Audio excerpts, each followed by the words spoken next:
What's up guys, we're here in Busan, and in this video, we're going to show you our top things to do here. So hope you enjoy it.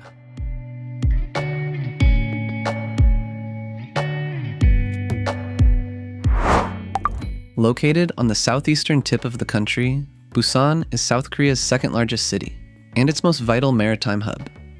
It's a dense and vibrant metropolis, where skyscrapers are packed between towering mountains and the Korea Strait. Because of this unique layout, the city offers a variety of attractions that are well worth exploring for at least a few days. In this video, we'll show you 10 of the best things to do in Busan. Make sure to watch until the end, as we'll also share some essential travel tips. Now let's dive in. We are Zach and Ina. We make helpful videos about destinations around the world so you can easily plan your own adventures.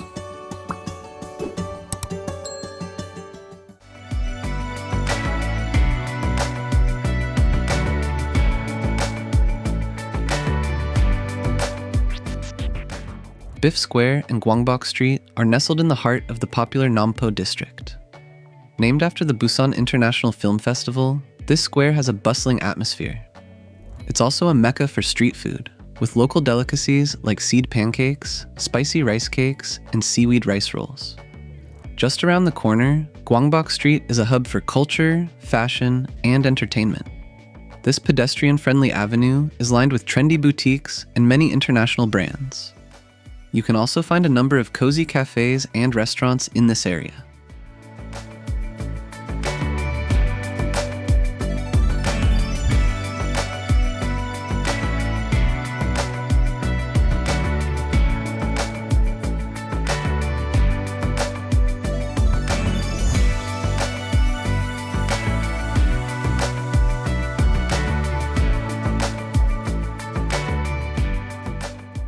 With its soaring skyline, Busan is best viewed from above, and ascending one of its many skyscrapers is definitely a must-do.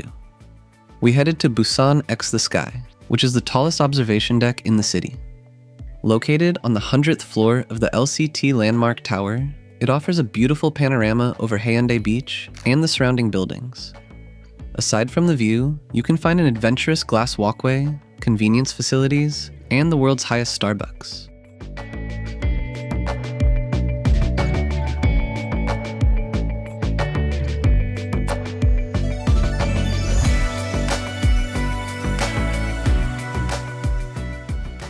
If you're looking for a more budget-friendly or historic alternative, Busan Tower also offers a great perspective of the city for about half the price.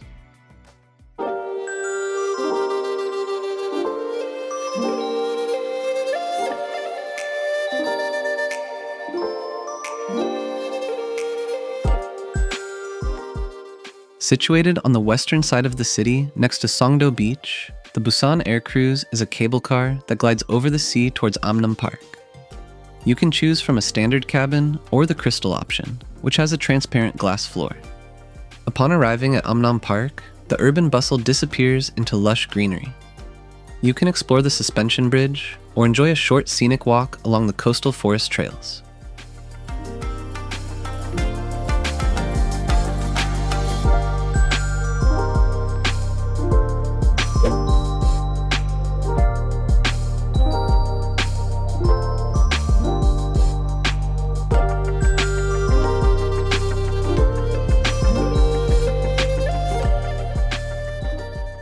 Located in the Nampo district near the port, Jagalchi is South Korea's largest seafood market.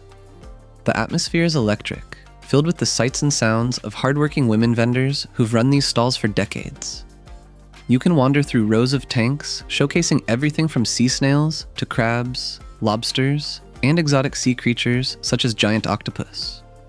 For the ultimate experience, you can choose your fresh catch on the ground level and then take it to the second floor, where local restaurants will prepare and cook it right there.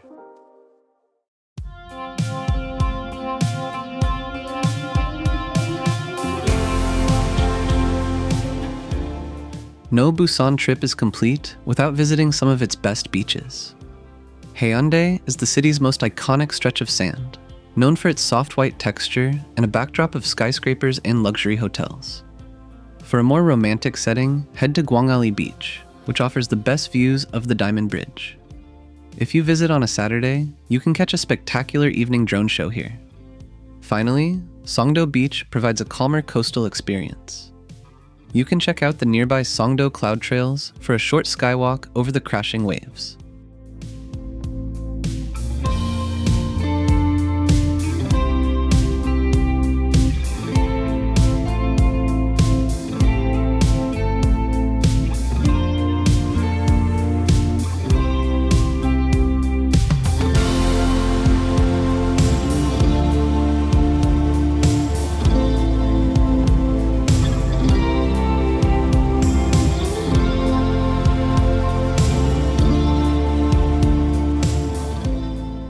Located at Haedong Blue Line Park, the Sky Capsule is a colorful retro ride that coasts along an elevated railway.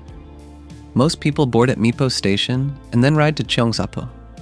This scenic 30-minute journey offers awesome views of the sea.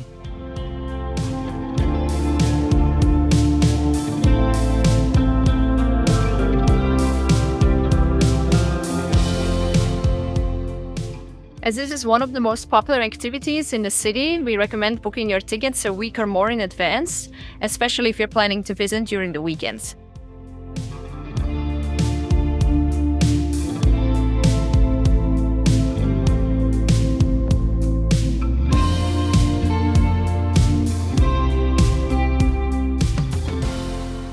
Once you arrive in Gyeongju, you have a few options to get back to where you came from. You can return by Sky Capsule, hop on the beach train for a quick 10-minute ride, or follow the Busan Green Railway for a 1-hour coastal walk. This 4.7-kilometer or 3-mile path is flat and easy. We suggest doing the walk since you can go at your own pace and it offers continuous coastal views.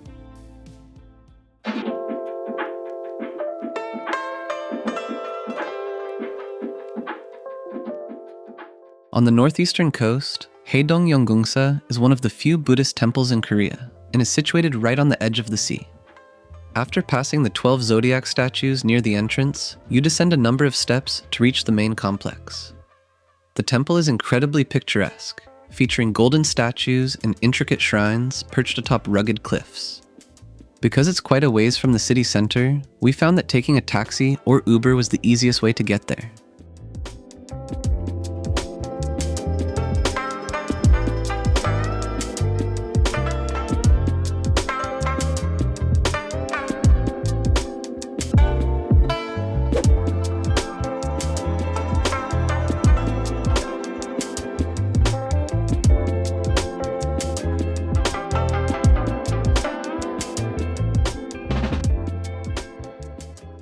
Just 1.5 hours north of Busan, you can find Gyeongju, which was the ancient capital of the Shilla Kingdom, and a personal highlight of our trip around South Korea. Often referred to as an open-air museum, this city is home to numerous historic sites. First is the UNESCO-listed Bulguksa Temple, renowned for its architectural harmony with the surrounding nature. Then there's the Daerongun Tomb Complex, where massive grass-covered mounds hold the remains of Shilla royalty. Right next door, you can find a quaint street where 1960s architecture now houses trendy cafes and street food stalls. One of the items you must get here is the popular tenwon bread. As evening falls, you can marvel at Donggung Palace, whose pavilions reflect beautifully on the tranquil pond below. The illuminated Woljongyo Bridge is also a must-see attraction at night. We visited all these landmarks by taking a bus tour from Busan, which also included a stop at the traditional Yeongdong folk village for a lunch and guided walk. You can find a link to the tour we joined in the description below this video.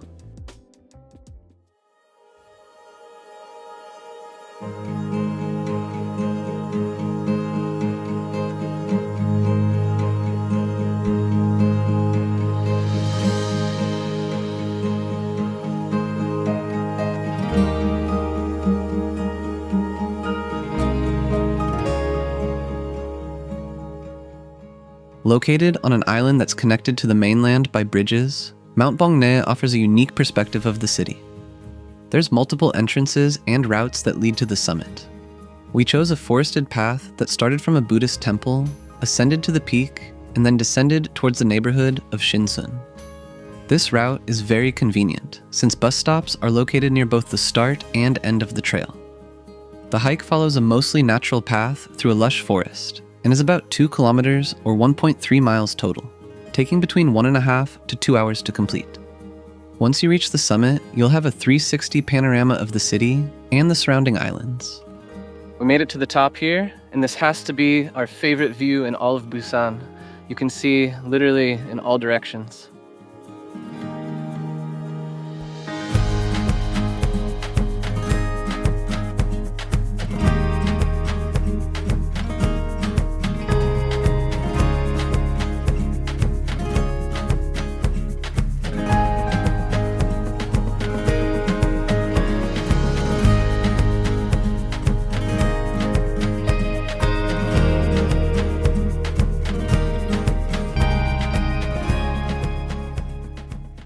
Gamcheon Culture Village was our favorite place to visit in Busan.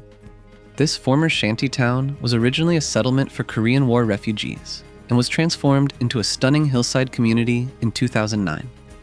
It's now a labyrinth of pastel-colored houses stacked in a staircase style in the foothills. We loved wandering through the steep alleyways and discovering some hidden street art. There's also a number of cafes and observatories, offering spectacular views. This is a great place to lose yourself for an afternoon.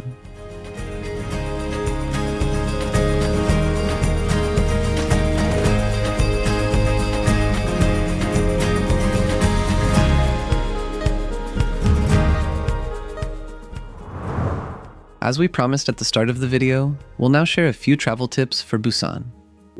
Because of its complex geography, the city doesn't have a single main downtown area. Instead, it spreads into distinct urban pockets in steep valleys and along the coast. This fractured landscape makes choosing a home base difficult for visitors. The Seomyun area sits at the central intersection of these valley corridors, serving as the city's primary transit hub with easy access to all points. To the east, Haedong occupies a coastal location defined by luxury high-rises and resorts. It's close to the observatory and the sky capsule. Finally, the southern port district of Nampo is walking distance to the fish market and close to Songdo Beach and Gamcheon Culture Village. This is the area we stayed in. The only downside was traveling to the eastern attractions, which were at least an hour away by metro. Since the city is too sprawling to explore on foot, mastering local transport is essential for a smooth trip. The same T-Money card that's used in Seoul works seamlessly for both subways and buses in Busan. But for greater convenience, taxis are an affordable choice. The Uber app is often the fastest way to navigate between hilly districts without the hassle of multiple transfers. Just keep in mind that Google Maps is notoriously unreliable in South Korea, so downloading Naver Maps is a must for precise walking directions and real-time transit schedules. While summer is popular for the beaches, it's also incredibly hot and crowded. Visit during the spring from late March to April if you want to see the cherry blossoms. And if you want more crisp air, clear skies, and some exciting events, consider visiting during autumn from October to November. When we were there in September, it was still very hot and humid, making it difficult to do some of the outdoor activities. Thanks for watching, and we hope you enjoyed it. You can find more videos about other South Korea destinations on our channel as well. These include more tips as well as things to do. And if you're planning your trip to South Korea, we recommend keeping things organized with our interactive travel planner. Find a discount code in the description below the video. We included all the important links you'll need for your own Busan experience in the description as well. We'll catch you on the next adventure.